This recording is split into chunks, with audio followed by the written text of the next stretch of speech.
Ikaw talaga na. Kung saan yung mga nililibing po dito, wala po, wait, yung mga nililibing po dito, mga namatay sa katandaan or natural death. So, kaya in case namatay ka man ng sakit or something like accident, iba naman po yung burial site para sa inyo, like cemetery or yung burial cave. Wait, Saan galing? dito po banda it started 1960s and then yung last po na nililibing po dyan is December 2011. 10? Yes po. The reason why there's hanging coffins is to prevent from wild animals po. Kasi noon hindi po kami gumagamit ng embalming, embalsamo. So kailangan iyak-iyak nila. Bakit hindi lang hukay? Sa amin kasi yung uso hukay. Traditional. Tradition talaga po. Pansin nyo may mga pahaba and then may mga maliliit. Nakalayong position, pahaba yung mga Normal lang. yung kagaya ng nagawa natin ngayon. And then yung mga maliliit na ka-fetal position. Yung position mo nung nasa sinapupunan ka ng mami mo, ganun ang position mo pagbalik. So yung pagkapatay, inaano talaga.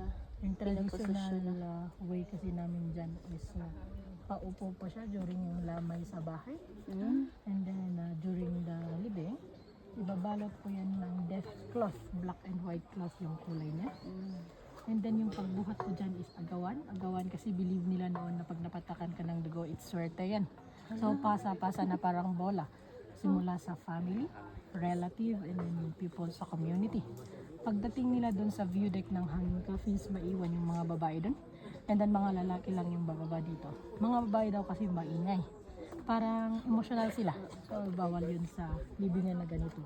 Bakit hindi naman ganito? Maingat Kung wish nang namatay na mas mataas yung paglagyan, kagaya yung nandun, itatali muna yung kabawang and then isusunod po yung bangkay. So marunong po sila ng rappelling noon. Ang galing. Tapos dito sa baba is scaffolding po yung ginamit nila. Pansin niyo din may mga nakasulat-sulat, mga igurot names po nila ang mga yan. Mga tao kasi dito sa Cordillera, dalawa po ang pangalan. Example si Bumitog, yung may Christian name siya, Dalmasio, yung nasa cross, so nabaptize na sa simbahan. Dalmasyo. Yun ang nakasulat sa cross. Pero nakalagay Bumitog ang laki. Yun nga yung kilala ko lagi, hindi ko makalimutan si Bumitog kasi siya yung malaki pangalan ng pabasa. Anong igurot na yun? Onada!